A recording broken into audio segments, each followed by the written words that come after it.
Allahu Akbar, Allahu Akbar.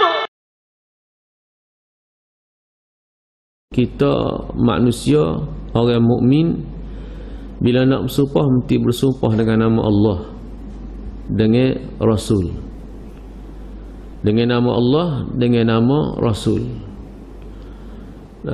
Ada bersumpah wallahi wa rabbul Ka'bah, demi Allah, demi Allah dan Tuhan Kaabah. Boleh. Tapi tidak boleh bersumpah dengan makhluk.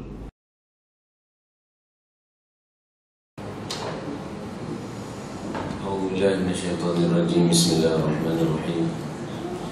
Alhamdulillahi rabbil alamin, wassalatu wassalamu ala asyrafil anbiya'i wal mursalin wa ala alihi wa sahbihi ajma'in. Allahumma salli wa sallim wa barik ala sayyidina Muhammad wa ala ali sayyidina Muhammad. Qala rabbi shrah li sadri wa yassir li amri wa hlul 'uqdatam min lisani yafqahu qawli. Subhanaka la ilma lana illa ma 'allamtana innaka antal 'alimul hakim. Wa la hawla wa la quwwata illa billahil 'aliyyil 'azim. اللهم افتح علينا فتوح العارفين وارزقنا فهم النبيين وحفظ المرسلين وإلهام الملائكة المقربين في عافية يا أرحم الراحمين. اللهم يسرنا ولا تعسر علينا، اللهم تمم بالخير. Amma ba'd. Alhamdulillah, syukur pada Allah Subhanahu wa ta'ala dengan taufik dan inayah daripada Allah Subhanahu wa ta'ala, kita dapat menunaikan salat secara berjemaah, salat subuh pada pagi Jumaat. Dan sama-sama kita selepas daripada salat subuh ini, kita ambil sedikit masa untuk sama-sama kita bermuzakarah mengenai ayat-ayat Al-Quran Al-Karim daripada sudut asbabun nuzul, dan kita berada di surah Al-Ma'idah. Baru ni kita berhenti pada ayat yang ke-87. A'udzubillahi minasyaitonirrajim. Bismillahirrahmanirrahim. Ya ayyuhalladzina amanu la tuharrimu tayyibati ma ahallallahu lakum wa la ta'tadu innallaha la yuhibbul mu'tadin. Ayat 87 Al-Ma'idah. Ya ayyuhalladzina amanu, wahai orang-orang yang beriman, la tuharrimu tayyibati ma ahallallahu lakum, janganlah engkau mengharamkan apa yang baik yang telah dihalalkan oleh Allah Subhanahu wa ta'ala kepada kamu. Wala ta'tadu, dan janganlah engkau melampau. Innallaha la yuhibbul mu'tadin, sesungguhnya Allah Subhanahu wa ta'ala tidak menyukai orang-orang yang melampau. Bila kita jumpa mula ayat ya ayyuhalladzina amanu, ia memberi penekanan kepada kita, dan kita sepatutnya bila dengar ayat ya ayyuhalladzina amanu atau waktu kita baca ayat Al-Quran, kita jumpa dengan ya ayyuhalladzina amanu, menandakan Allah Subhanahu wa ta'ala nak menyatakan sesuatu perkara yang penting. Semua dalam Al-Quran penting belaka, cuma ada tempat-tempat yang Allah Subhanahu wa ta'ala tekan supaya kita ambil perhatian lebih dalam Al-Quran. Contoh pada ayat yang kita selalu jumpa dengan perkataan yang dimulakan dengan wa'iz ataupun iz.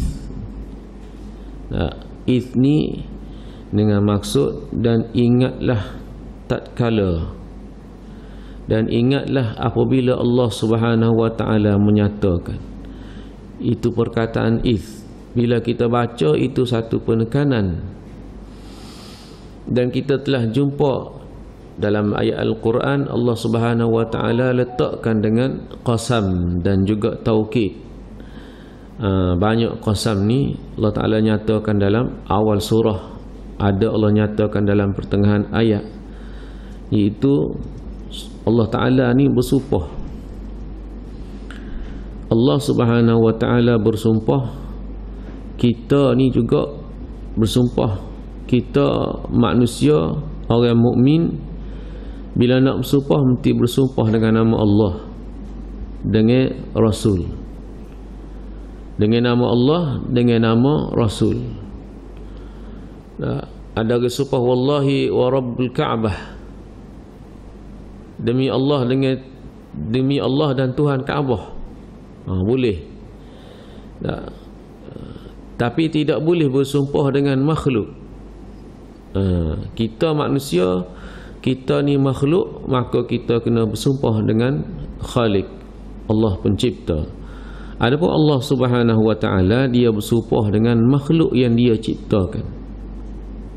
Kita baca dalam surah juzuk 30 tu, banyak Allah Taala mulakan dengan ayat Allah Taala bersumpah. Wal-duha wal-fajri, semua ni sumpah Allah Subhanahu wa taala letak di awal-awal surah, menandakan sesuatu yang besar yang Allah Subhanahu wa taala nak nyatakan kepada makhluk.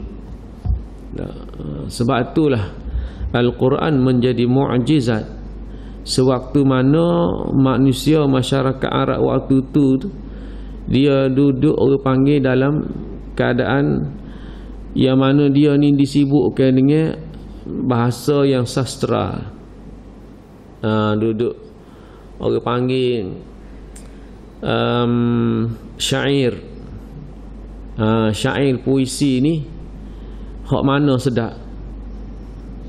Maka lahirlah orang-orang yang mana boleh mengeluarkan syair, boleh orang panggil buat mereka syair-syair yang indah-indah. Tetapi banyak kiranya pada masyarakat Arab jahiliah ni, waktu dia bersyair ni, banyak kira dia antara perkara yang muji perempuan, yang orang panggil mengampu pemimpin. Banyak kiranya gitu syair-syair. Dan Allah Ta'ala nyatakan dalam Al-Quran, dan ada nama surah Asy-Syu'ara, surah penyair-penyair. Allah Ta'ala nyatakan wasyu'ara. Allah Ta'ala, orang-orang syair ni banyakkan yang al-ghawud, banyakkan yang syair benda yang tak molek. Lepas tu antara penyair, siapa nama sahabat ni,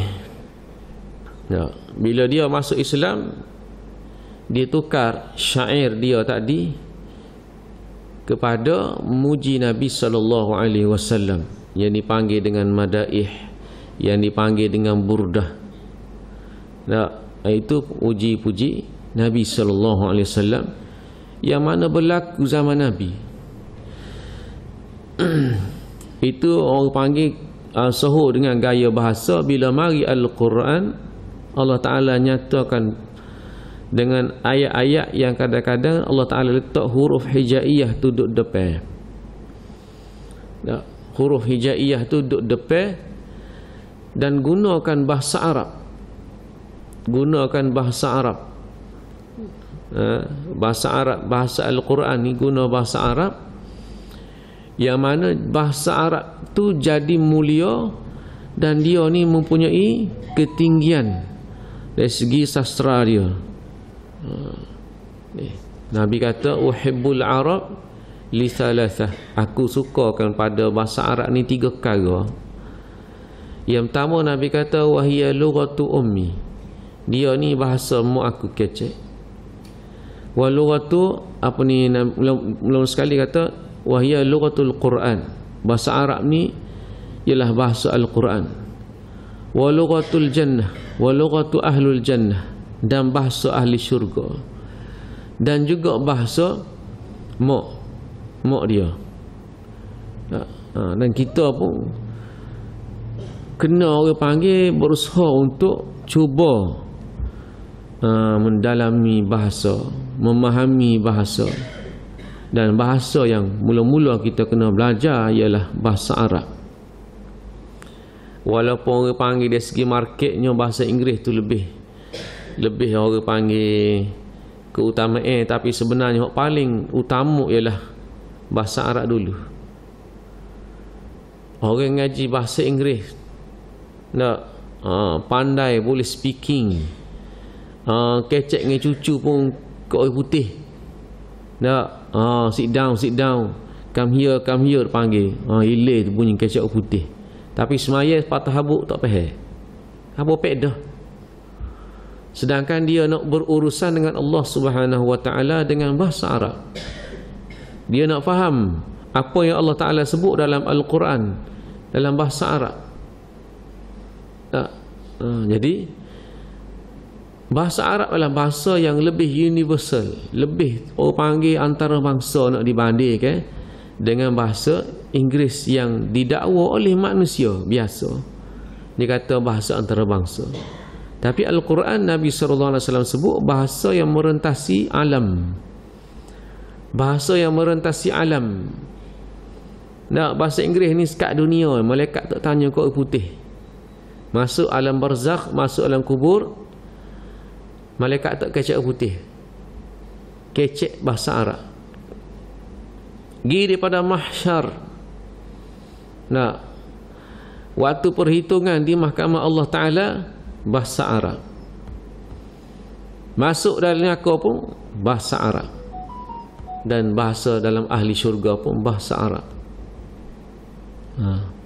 Nah, kalau kita pandai bahasa Arab pun akan jadi pandai bahasa Arab. Tak boleh baca kitab amalan dalam bahasa Arab. Atas dunia patah habuk tak faham bahasa Arab, nak uang buta pun tak kenal. Sesok Allah Ta'ala wi kitab amalan. Allah Ta'ala kata iqra' kitabak. Bacalah buku amalanmu. Tak pandai baca ko, pandai baca tak erti bahasa Arab ko, dia akan boleh baca nanti. Jadi bila Allah Ta'ala nyatakan dalam Al-Quran, ya ayyuhallazina amanu, hai orang beriman, maka orang yang memahami seruan Allah Subhanahu wa Ta'ala, dia akan rasa terpanggil. Serupa mana dia terpanggil bila dia disebut nama. Orang sebut nama dia, Mamat. Dia duduk jauh pun tak nampak tuai pun, dia akan dengar. Bila dia dengar, dia kata macam orang panggil nama aku. Dia berasa gitu. Bila sebut ya ayyuhallazina amanu, maka gitulah juga kita kena berasa bila kita dengar atau baca daripada ayat Al-Quran. Hal ini secara khusus. Dan Allah Ta'ala panggil secara umum, ya ayyuhan nas, wahai manusia.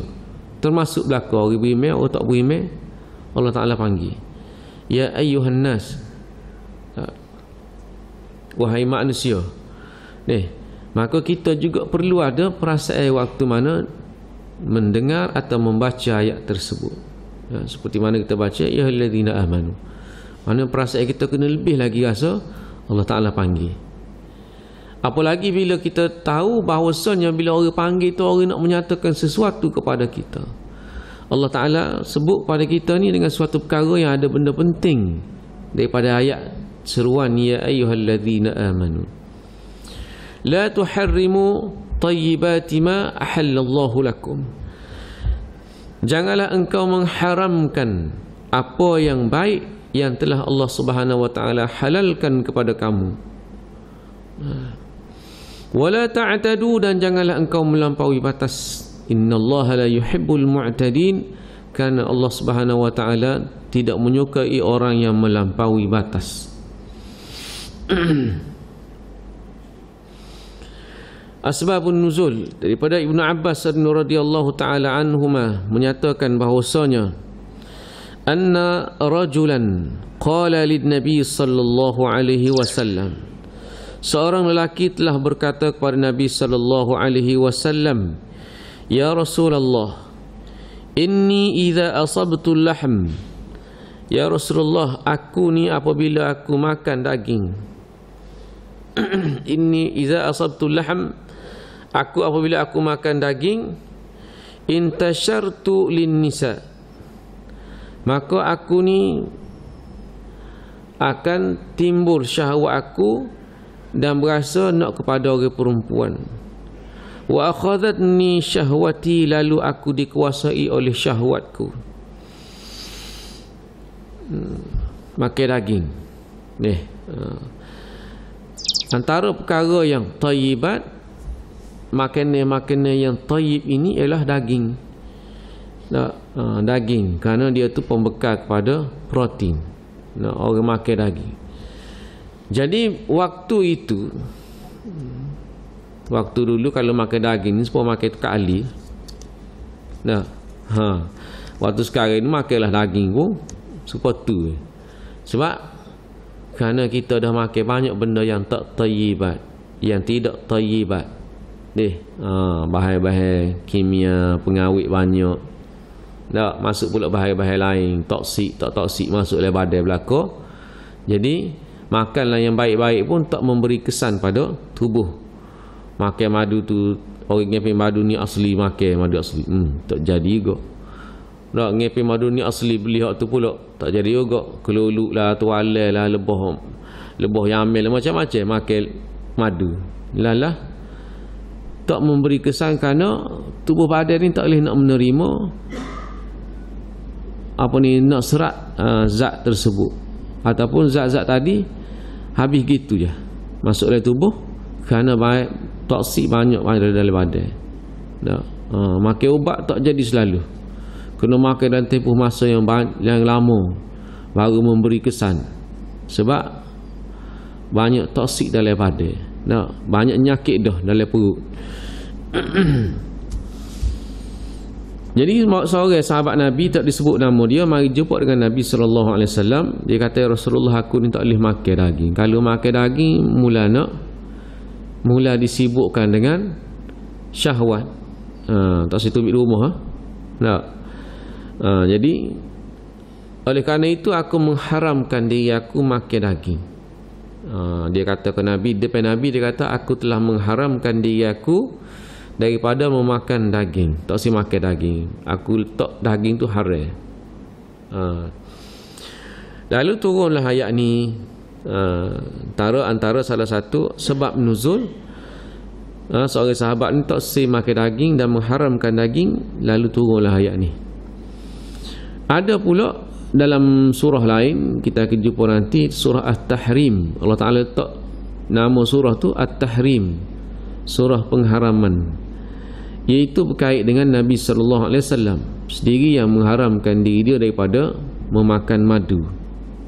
Nabi tak boleh makan madu kerana berlaku cemburu di kalangan isteri-isteri Nabi. Sebab yang kedua, sebab nuzul yang kedua,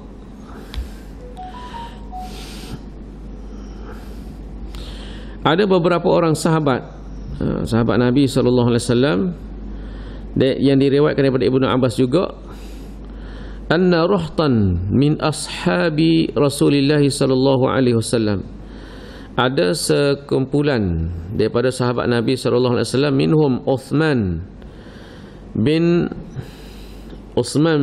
Manzur,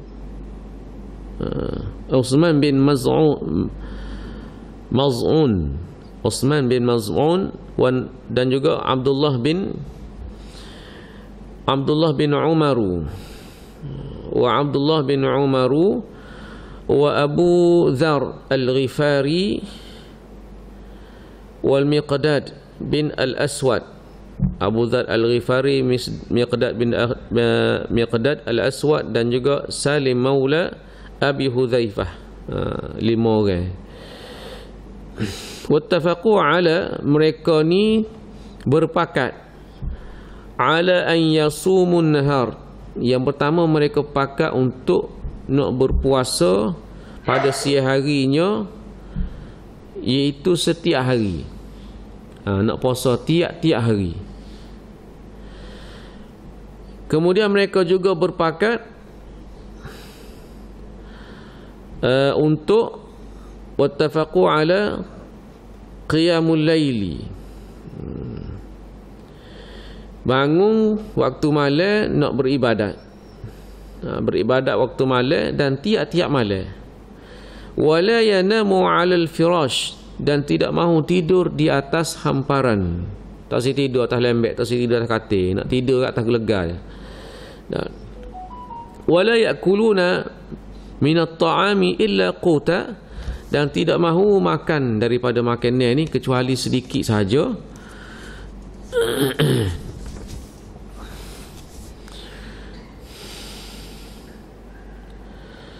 Dan tidak mahu makan daripada makanan yang lazat, dan juga tidak mahu makan daripada daging, dan tidak mahu memakai pakaian yang elok, pakaian yang mahal-mahal, tak, hak berjenama, hak baru-baru, tak sih.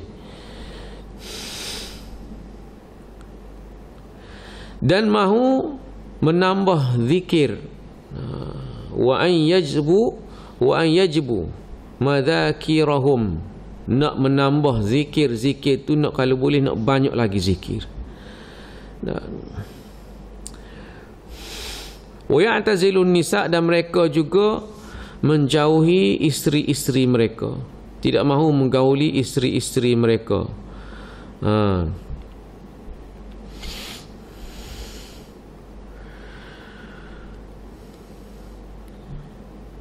Okey, itu antara perkara-perkara yang mereka pakat. Tak si tidur dengan isteri, nak qiyam tak si tidur malam, apa ni, tak si tidur malam, tiap-tiap malam, nak berpuasa tiap-tiap hari, tak nak makan daging. Sehinggalah perkara ini sampai kepada Nabi sallallahu alaihi wasallam. Apa hak demo ni duk pakat pokok dia ni sampai kepada Nabi sallallahu alaihi wasallam.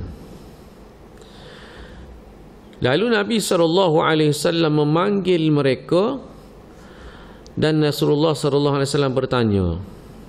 Bila Nabi panggil belakang ni, Nabi tanya, ahakadha qultum. Nabi kata, ni ke hak mengkata ni, hak ni semua ni Nabi bila so ni. Lalu mereka menjawab, na'am, betul. Ya, kami pakat. Sebab apa? Kerana tengok Nabi, setara Nabi ni nak berpuasa. Nabi puasa Isnin Khamis, Nabi puasa hari Ayyamul Bid, hari putih, Nabi puasa hari-hari tertentu. Itu Nabi dia kata, kita ni orang biasa agak kena lebih dari Nabi lah. Kena lebih dari Nabi. Nabi qiyamul lail tiap-tiap malam. Nabi qiyam baca surah bukannya pendek-pendek. Nabi baca surah Al-Baqarah, habis surah Baqarah Nabi sambung surah Al-Imran, Nabi sambung surah Al-Imran, habis surah Al-Imran Nabi sambung surah An-Nisa. Anak angkat Nabi Hudzaifah ke sedingat tengok ambo, tengok Nabi qiyam bangun tengah malam, dia pun jadi makmum nak maya kata baca surah Baqarah panjang. Nak habis surah Baqarah tu, dia kata berapa kali habis ni rokok ni, berapa kali Nabi habis ni, Nabi nak rokok dah ni, ingat kena rokok dah, sambung surah lain pula. Dia cerita nak yang panjangnya Nabi qiyam ni. Surah Baqarah ni kalau kita baca nak berapa jam tak tahu ni, 2 juzuk lebih, nak masuk 3 juzuk, dekat dengan 3 juzuk. Tapi boleh baca, dan tak pelik sebenarnya kalau orang itu boleh melazimi dengan Al-Quran setiap masa. Khatam Al-Quran tu, tengok ada seorang perempuan tua duduk di pondok, dia bekas guru agama ni, bekas guru agama, habis dah pecing apa anak besar-besar belaka, dia hidup pondok. Dia khatam Quran berapa kali? 3 hari sekali. 3 hari sekali khatam Quran. Tahu aku lain dah. Pergi mai jemaah, balik mai jemaah. Makan lebih kurang duduk sore aja. Tak, ataupun mungkin asrama di pondok tu. Tak. Lepas mai 2 juzuk subuh. Lepas zuhur 2 juzuk.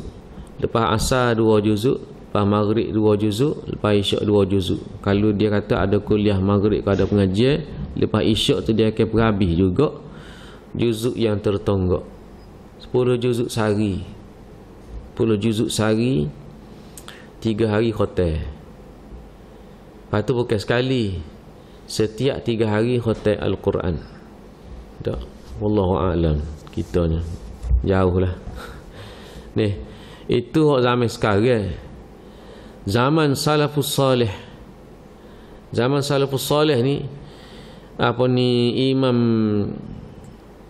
Imam Nawawi sebut, zaman salafus salih ni khatam Quran sekali sehari ni benda biasa. Benda biasa di kalangan ahli salaf. Sekali sehari khatam Quran. Jadi tak tahulah kita. Tak. Kita kata dulu masa panjang, lo ni masa pendek. Lo ni masa pendek. Kita kata. Tak. Tapi waktu kerja sama je. Waktu kerja, waktu-waktu masa ni sama je. 1 jam ni 1 jam juga. Tak. Tapi Allah alam ada keberkatan masa. Allah Ta'ala beri keberkatan masa pada orang-orang tertentu. Jadi banyak benda dia boleh buat. Tak. Maknanya Tok Wali ni ramai. Zaman salafus salih, zaman para tabi'in ni ramai awliya Allah, ramai Tok Wali. Nah, kerana mereka ni tidak disibukkan dengan perkara duniawi dan perkara-perkara yang orang panggil banyak melibatkan dosa. Dia ni lebih pada dekat dengan Allah Subhanahu Wa Taala ibadat. Hak tu hak sekali sehari, hak 2 kali khotam sehari. Lepas subuh sampai maghrib sekali khotam. Lepas maghrib sampai subuh pula sekali khotam pula. Ada 2 kali sehari. Hak 3 kali. Ada. Jadi hak ni tahap orang panggil Tok Wali. Kita ni boleh habis juzuk sehari tu mujub benar. Jadi sahabat-sahabat ni ittifaq berpakat demo ni. Bila Nabi tanya, dia kata betul lah, kita pakat lagu tu sebab Nabi SAW sendiri pun beribadat banyak. Istighfar Nabi pun banyak. Ada kata Nabi istighfar 70 kali sehari. 70 kali sehari. Kita ni hak kita buat paling kurang lepas maya ni 3 kali. Setiap kali lepas maya. Lepas kita mayanya hak wajib 5 kali je. Tak, baru 15. Ni tambah maya sunat. Kalau rajin istighfar dulu. Kalau dok sudah assalamualaikum bangun selalu. Ni anak istighfar lain hak istighfar betul-betul kita daripada hati ni banyak mana wallahu a'lam. Hak kita tengok astagfirullahalazim kecek kadang-kadang. Waktu kita kecek-kecek ni kita istighfar tu hanya mulut saja. Bukan mari daripada hati. Nak. Tengok astagfirullahalazim.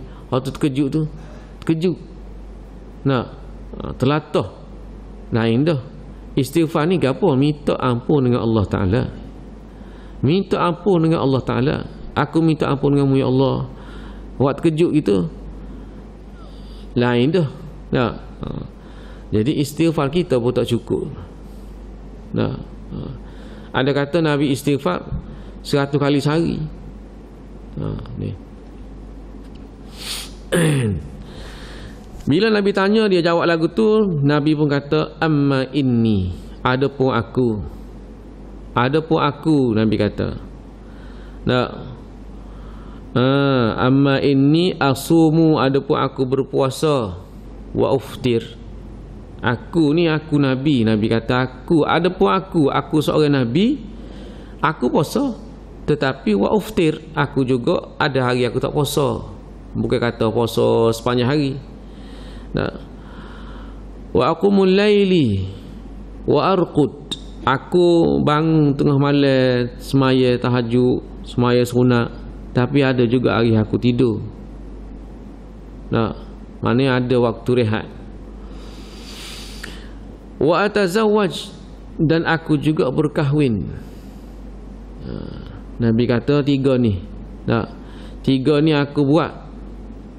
Nah, Nabi pun kata aku juga makan daging. Bila Nabi kata lagu tu, Nabi kata faman raghiba fi sunnati fahuwa minni. Siapa dia yang tak lari daripada sunnah aku? Raghiba fi, dia ada 2 ayat, raghiba fi dan raghiba an. Raghiba fi, siapa dia tidak lari daripada sunnah aku, maknanya duduk dalam lingkungan sunnah aku yang aku buat, fahuwa minni, maka dia tergolong daripada aku. Wa man raghiba an sunnati, siapa yang telah lari daripada sunnah aku, falaisa minni, Nabi kata bukan daripada golongan aku. Nah, maknanya kita nak buat sesuatu ibadat. Sebelum tu Nabi kata amma inni akhsyakumullah. Nah, sebelum Nabi royak gitu, Nabi kata aku ni, Nabi kata ke sahabat, aku bimbanglah denganmu ni, dengan aku bimbang kamu ni dengan Allah Subhanahu Wa Taala, hubungi kamu dengan Allah Taala. Wa akhsyakum wa akhsya atqakum lahu, Nabi kata aku pun bimbang juga, aku bimbang dengan sifat takwa kamu dengan Allah Taala. Sebab aku ni adalah Nabi. Nah, kamu ni orang biasa yang kamu nak buat lebih daripada aku. Aku bimbang hubunganmu dengan Allah Ta'ala ni lagu mana. Nah, sebab dalam beribadat pun dia ada orang panggil bersederhana. Buat sekadar yang biqadari istita'ah, dengan sekadar kemampuan. Dia kemampuan, apa kemampuan orang tu buat lebih. Orang ni kurang tu ke atas kemampuan dia kerana keimanan seseorang itu setara tu. Nah, bukanlah kata hamba ni buat sekadar mampu je, semaya sunat tu hamba tak mampu. Pas maya, sudah maya Assalamualaikum pun bangun pergi. Tak sunat tak gapo. Nah, sekadar mampu je, tidak tu. Bukan lagu tu. Maknanya benda yang Nabi buat, kita usaha untuk buat. Apa yang Nabi tak buat, bukan kata tak boleh buat. Ada benda-benda yang kita mesti mendahului sunnah Nabi. Mesti mendahului sunnah Nabi. Bukan kata waktu hak tidak sunnah pun boleh buat juga. Hak Nabi tak buat tu jadi tak sunnah ke? Tidak. Nah, Nabi koyak dalam hadis yang lain pula, mu ni mesti ikut sunnah aku, ikut sunnah para sahabat, ikut sunnah para khulafat ni selepas daripada aku di kalangan ulama-ulama, pemimpin-pemimpin. Sebab tu Allah Ta'ala letak dalam Al-Quran, selain daripada taat Allah dan Rasul, wa ulil amri minkum, dan ulil amri iaitu orang yang kamu pilih di kalangan kamu, iaitu orang-orang yang bertakwa pada Allah Ta'ala. Nah, kalau tengok gak banyak lah ni hak jauh, hak yang tak serupa Nabi buat banyak lah. Nah, tetapi sebenarnya dalam bentuk yang berbeza, tak lari daripada sunnah. Nih, macam orang duduk pertikai masalah tahlil, masalah maulid. Hak ni sama duduk orang panggil duduk orang bising ni. Dia banyak masalah-masalah tu berkait dengan takwil lah. Kita kata dikiaskan pada hadis dan juga Al-Quran. Bukan kata lari dah tu, dia tu tidak. Contohnya dak buat apa ni, maulid. Buat maulid salah ke? Kerana ada sebahagian kata tak boleh sebab Nabi tak buat, sahabat tak buat. Zaman Nabi, zaman sahabat, muka sahabat ni duduk bersama dengan Nabi sallallahu alaihi wasallam, kenal Nabi. Nih, riwayat tentang Nabi ni dicerita melalui mulut ibu bapa masyarakat Islam.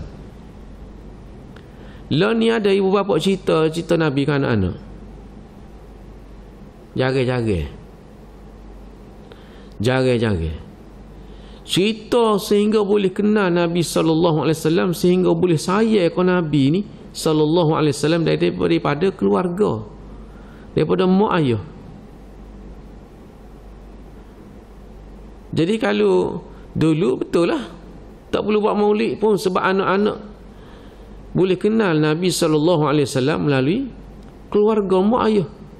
Apalagi tambah-tambah pula pergi ngaji, pengajiannya ngaji hadis, ngaji tafsir, pengajian dalam Islamnya hak tu dulu.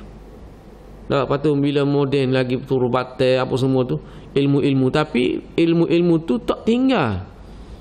Ngaji hadis tak tinggal, ngaji tafsir tak tinggal, ngaji akidah, walaupun ngaji purubate, walaupun ngaji bidai-bidai lain pun waktu itu. Sebab itu boleh melahirkan ulama-ulama yang orang panggil hebat-hebat dalam bidang purubate. Ibnu Sina, Ibnu Khaldun, apa semua-semua ulama-ulama ni, asalnya ulama-ulama Islam dulu, teraka ilmu-ilmu. Tapi puak-puak ni alim dalam agama. Bukan kata Ibnu Sina tu pandai purubate hadis Quran tak faham. Tak. Kerana ilmu-ilmu tu mari daripada Al-Quran dan juga hadis. Zaman sekarang ni orang nak ngaji doktor kan, tak ngaji dah agama. Kecuali kena pergi ngaji doktor di universiti-universiti Islam. Kalau Universiti Azhar nak ngaji tib perubatan, kalau Universiti Azhar kena ngapa Quran juga. Kena ngapa juga. Kalau orang Arab 30 juzuk juga kena ngapa. Dulu orang Arab dengan bukan Arab sama 30 juzuk kena ngapa. Universiti Azhar. Orang ngaji bidang agama lagilah 30 juzuk kena ngapa. Tapi bila mari pendapat-pendapat daripada kedutaan lah, daripada kepimpinan negara Malaysia ni, royak tak boleh orang Malaysia ni lemah nak ngapa banyak-banyak. Akhirnya jadi 2 juzuk setahun. Jadi 2 juzuk setahun. Kok asal 30 juzuk dikurangkan jadi 15 juzuk. Lepas tu jadi 7 juzuk setahun. Lepas tu jadi 2 juzuk setahun. Kena ngapa Quran juga dulu. Tapi sekarang tak dah. Nak ambil bidan ni tak ada orang ngapa Quran, ngaji agama. Bahkan dalam universiti pengajian, pengajian tinggi ni, pengajian agama tidak menjadi syarat untuk lulus. Tak jadi syarat.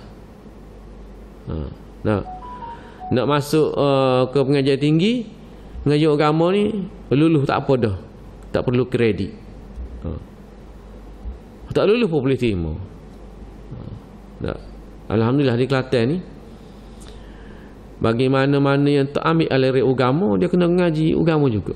Dia ada kena dalam bidang pengajian dia tu, di kolej ke apa ni, dia kena ngaji. Dia ada jam kredit untuk kena ngaji juga. Itu syarat. Kena ngaji agama juga. Orang-orang kerja di jabatan kerajaan, dia kena ambil pengajian tu. Lepas tu Kerajaan Kelantan ni pilih pula. Pilih di setiap kawasan ni dia nak berapa orang untuk mengaji tasawur Islam. Di bawah ilham. Bawah ilham ni dia akan pilih orang-orang, dia akan ambil siapa dia yang dipilih untuk dihantar mengaji tasawur Islam. Lepas mengaji tu dia banyak sem dia mengaji dengan pensyarah universiti tu, pensyarah universiti ni dibuat satu tempat tiap-tiap bulan, tiap minggu, sehinggalah dia graduasi. Ngaji tasawur. Sebab ngaji agama ni asalnya umat Islam memahami agama. Tapi sekarang ni bila umat Islam makin berkembang, agama ni jadi banyaknya dilupakan untuk mengaji. Hanya yang tertinggal ialah perkara-perkara yang wajib kena buat. Maya, benda-benda wajib. Ni dia kena ngaji, kena faham. Setara tu hak wajib tu ramai lagi buat dalam keadaan tak faham. Buat dalam keadaan tak faham. Puasa wajib, dia tahu wajib puasa, tapi dia tak faham. Nak puasa tu hanya, tapi tetap lagi buat maksiat. Nak puasa tu boleh pergi kapal, puas ajak pergi kapal, duduk tepi sungai tunggu nak buka puasa. Berapa ramai tu berjujuk-jujuk orang tu pergi buka puasa tepi sungai Kelantan. Pergi bukan dengan mak ayah, gewe kasih, duduk berdua-dua, duduk cerita, duduk buat, tunggu buka puasa. Nah, boleh ibadat jadi boleh maksiat. Ni tak tutup aurat. Kau tak faham, tak tutup aurat. Pakai tudung ni, lepas orang panggil, tekuk je. Tudung tekuk je. Baju t-shirt ketak gelemak, lengan pendek, seluar ketak gelemak. Hak perempuan. Jadi dia kata tutup aurat ni ialah tutup badan. Bukan. Tutup aurat ialah tidak menampakkan bentuk badan. Tidak menampakkan, orang panggil tidak pakai baju jaga, yang kain dia tu nampak nipis, dan juga nampak bentuk badan. Dalam Quran disebut supaya dipakai tudung ni menutup paras dada. Lah ni kalau pakai gitu panggil ustazah. Jadi ustazah belaka, hamba bukan ustazah, hamba bukan ngaji agama, tak boleh pakai tudung labuh. Nah, baiklah ngaji Quran pagi malam. Budak-budak besar. Pakai baju cekik. Pakai tudung tu sikat tungging. Main ngaji tu tutup aurat. Tutup aurat dengan betul. Menutup aurat, aurat tu kira boleh buat semaya dengan baju tu. Jadi sukulah. Pakaian tu dia tak boleh nak buat semaya. Dia kena wawak kain semaya. Jadi kain, kalau nak semaya, seolah-olah macam pakai kain kana tu wajib. Hak putih. Lah ni yang bau timbul warna-warna. Mana tu pakaian semaya. Pakaian tidak semayanya, hak ni. Padahal pakaian dia tu wajib tutup, dan bila dia wajib tutup, bila dia tutup lagu tu ikut sunnah, ikut Quran nak, dia boleh mayang dengan baju dia tu. Tapi dak. Tak boleh, dia tahu dah kalau nak mayang dengan baju dia pakai ni tak sah. Tapi dia pakai boleh-boleh. Tak sah buat semaya, tak sah pakai di luar, tak sah. Tak sah buat semaya, kena royak. Tak sah buat semaya. Kalau dia pakai tu nak semaya tak sah. Maknanya dia pakai luar pun tak sah jugalah di luar daripada waktu semaya, tak sah. Bila tidak sah, maka jadi apa?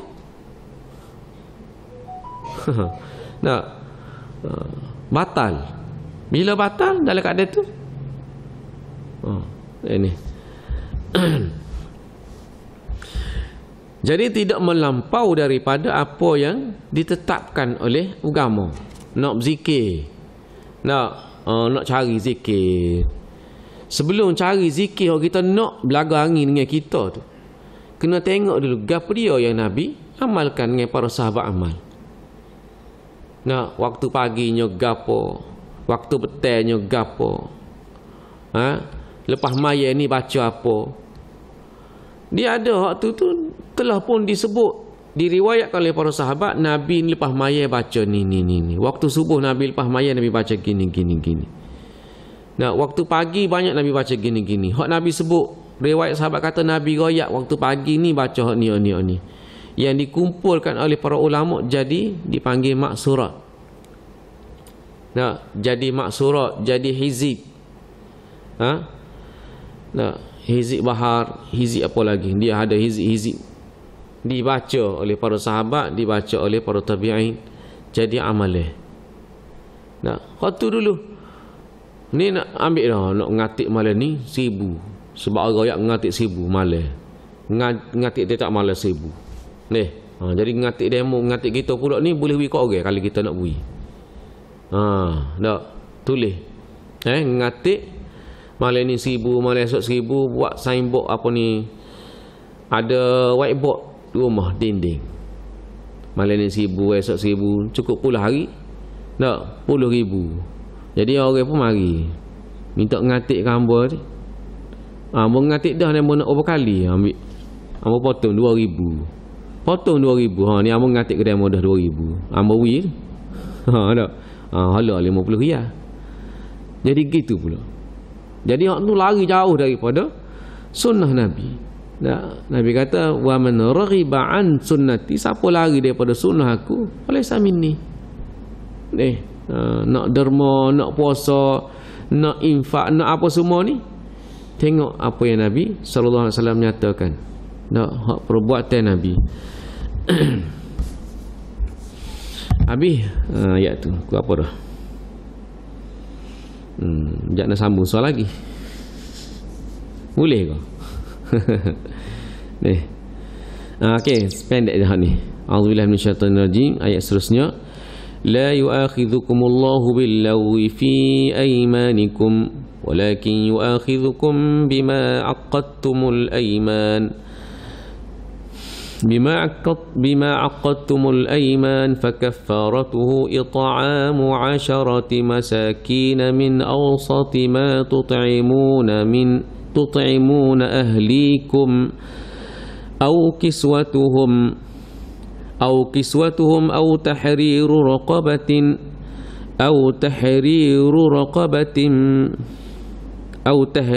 رقبة فمن لم يجد فصيام 3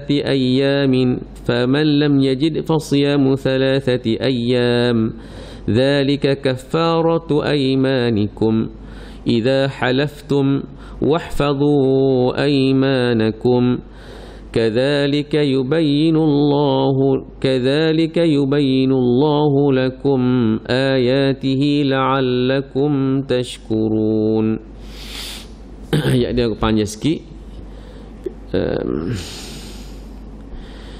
Ya ayyuhalladzina amanu la yu'akhidhukumullahu bil-laghwi fi aymanikum. Dengar perkataan la depan. Tidaklah sekali-kali Allah Subhanahu wa taala mengira akan aiman, sumpah. Sumpah seseorang itu di kalangan kamu dalam keadaan laghwi. Sumpah dalam keadaan lara ataupun dalam keadaan tidak mengetahui. Walakin yu'akhidhukum,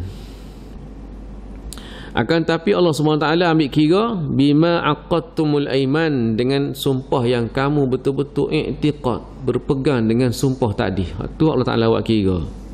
Sebab orang Arab ni dia behave sumpah. Kalau kecek kat start mula-mula tu wallahi lalu. Wallahi.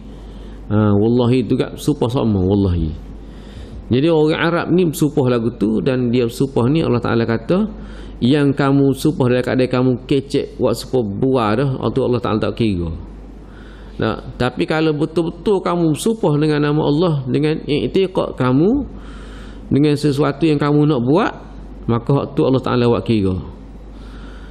Kalau kamu langgar sumpah kamu itu, fakafaratuhu, maka ada kafarah dia. Ni orang duk kecek masalah ke apa, bai'ah dulu kan. Dalam kerajaan negeri ni, orang yang berbai'ah tak sama dengan bersumpah. Berbai'ah tidak sama dengan bersumpah. Tak. Sebab sumpah dia tu sumpah dengan orang panggil diikat dengan, bersumpah diikat dengan apa ni, talak. Sebab tak siwi tinggal, tak siwi orang panggil langgar sumpah tadi, diikat dengan talak. Kalau langgar sumpah jatuh talak. Langgar apa ni, langgar bai'ah tadi jatuh talak. Tapi dia kata tak boleh, tak guna pula apa ni, kaedah lain. Sedangkan hak dibuat ni bukan orang biasa.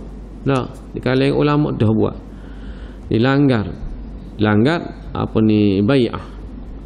Sedangkan dalam bai'ah tadi dia ada sebut sumpah tu, sumpah dengan Allah Subhanahu wa taala. Kalau langgar bai'ah ni, Allah laknat. Selain pada laknat Allah Taala atas dunia ni, tercerai isteri. Tapi langgar molek-molek ada. Itu dengan Allah Ta'ala lah. Adapun sumpah ni pula kalau lah dia tak dapat tunaikan, maka dia kena kafarah. Ni bukan pula orang panggil nazar. Nazar lain pula, ni sumpah. Tak. Jadi fakafaratu it'amu 'asharati masakin min awsati ma tut'imu ahlikum, iaitu memberi makan kepada 10 orang miskin. Kalau terlanggar sumpah ni, dia kena kifarah beri makan kepada 10 orang miskin daripada apa yang kamu makan. Dan kamu beri makan kepada ahli keluarga kamu makan lagu tu tiap-tiap hari, maka mungkin kau orang miskin pun makan lagu tu juga 10 orang. Kalau tak mampu, ataupun bukan tidak mampu, ataupun memerdekakan seorang hamba, merdekakan seorang hamba. Faman lam yajid, kalaulah dia tak mampu juga, tak ada tu nak merdeka hamba, tak boleh, tak ada hamba nak beri makan kat orang miskin, dia pun miskin juga. Maka fasiyamu thalathati ayyam, maka kifarat dia juga ialah kalau tak mampu tu puasa 3 hari. Kena puasa 3 hari dalam kifarah orang yang sumpah. Asbabun nuzul daripada ayat ini, ia berkait dengan ayat yang sebelumnya. Ayat atas ni kita baca sebelum tadi, kenaan dengan orang yang melampau tadi. Demon ni sahabat-sahabat ni dia sumpah untuk puasa tak setinggal, sumpah untuk qiyam tiap-tiap malam, nak bersumpah tak semakan daging. Maka Allah Ta'ala turunkan ayat ni. Setelah mana mereka ni bersumpah pakat lagu ni, turunlah ayat ni pula. La yu'akhidhukumullahu billaghwi fi aymanikum. Dia dalam keadaan lara kerana dia tak tengok kepada Nabi SAW. Tak ambil kira hak Nabi dulu, tak ambil kira Allah Ta'ala, tak ambil kira hak Nabi, maka dia hak buat tu dikira lara. Dalam keadaan lara dia tu pakat nak buat tadi. Lalu Nabi terangkan, tak boleh buat gitu. Kamu ni nak puasa tiap-tiap hari tak boleh. Aku puasa pun ada juga hari yang aku tidak puasa. Nak bangun tengah malam tiap-tiap malam, ada juga aku bangun dan aku rehat pula. Ni nak bangun nak qiyam sampai pagi tiap-tiap malam. Jadi ayat ni turun kait dengan sahabat yang juga berpakat tadi. Dia ada kaitan dengan tu. Allah Ta'ala alam. Sekarang itulah dulu untuk pagi ni. Yang baik pada Allah Subhanahu wa Ta'ala, yang kurang dan lemah tu pada dia mesti. Aku qawli hadza astaghfirullah li wa lakum. Assalamualaikum warahmatullahi ta'ala wabarakatuh. Bismillahirrahmanirrahim. Alhamdulillah rabbil alamin, wassalatu wassalamu ala asyrafil anbiya'i wal mursalin wa ala alihi wa sahbihi ajma'in. Allahumma arinal haqqa haqqa warzuqna ittiba'ah, wa arinal batila batilan warzuqna ijtinabah, waj'alna minal ladzina yastami'una al-qawla fayattabi'una ahsanah. Sallallahu ala sayyidina Muhammad wa ala alihi wa sahbihi ajma'in, walhamdulillahi rabbil alamin.